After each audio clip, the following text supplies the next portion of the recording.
In my last video, I went on a little bit of a rant on why actors aren't submitting on breakdowns anymore, at least for me. But the week before that, I broke down how much actors actually make. And if you didn't run for the hills after hearing those numbers, welcome back. I like you already.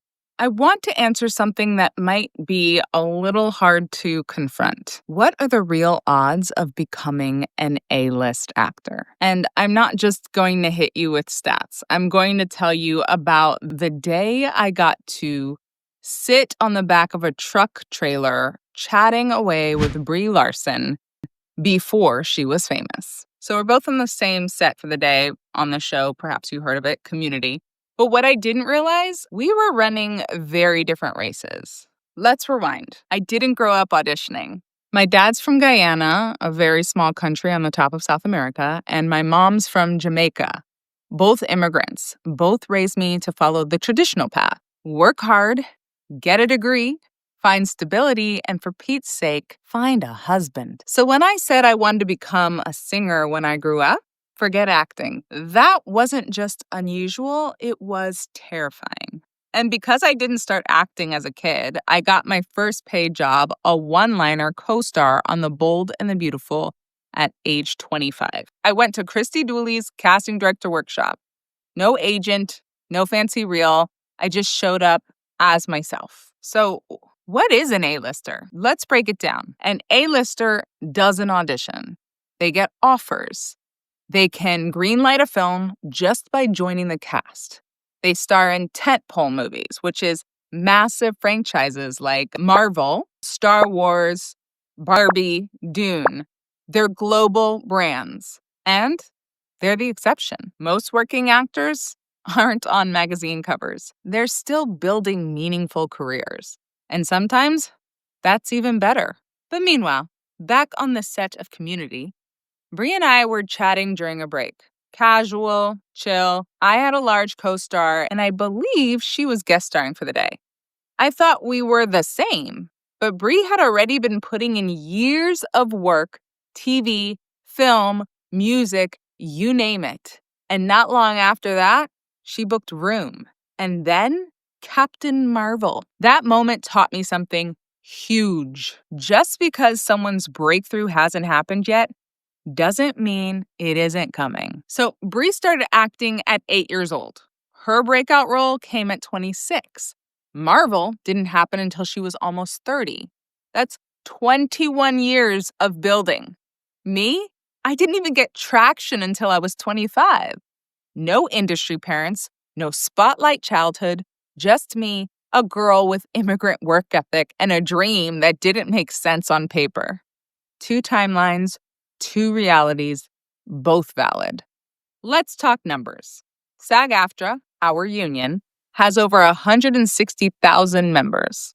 Less than 2% make a full-time living. And only a few hundred reach true A-list status. But those stats, they're missing something. They don't account for drive. They don't track hustle. The people who make it aren't always the prettiest or the most trained or the most connected. They're the ones who don't stop, who keep showing up, who figure it out as they go. Back when I was living in LA, I thought I had to stay. But it was tough to build a life, tough to raise kids, tough to breathe. I mean, the pandemic was actually a silver lining. For a long time, I felt like I had to delay motherhood until I booked a series regular. But then I got diagnosed with MS, and suddenly I wasn't willing to wait anymore. Now, I live where I want. I raise my kids how I want, and I still get to act, create, and build my business. This career doesn't have to control your life. It's just one part of it. Live where you want.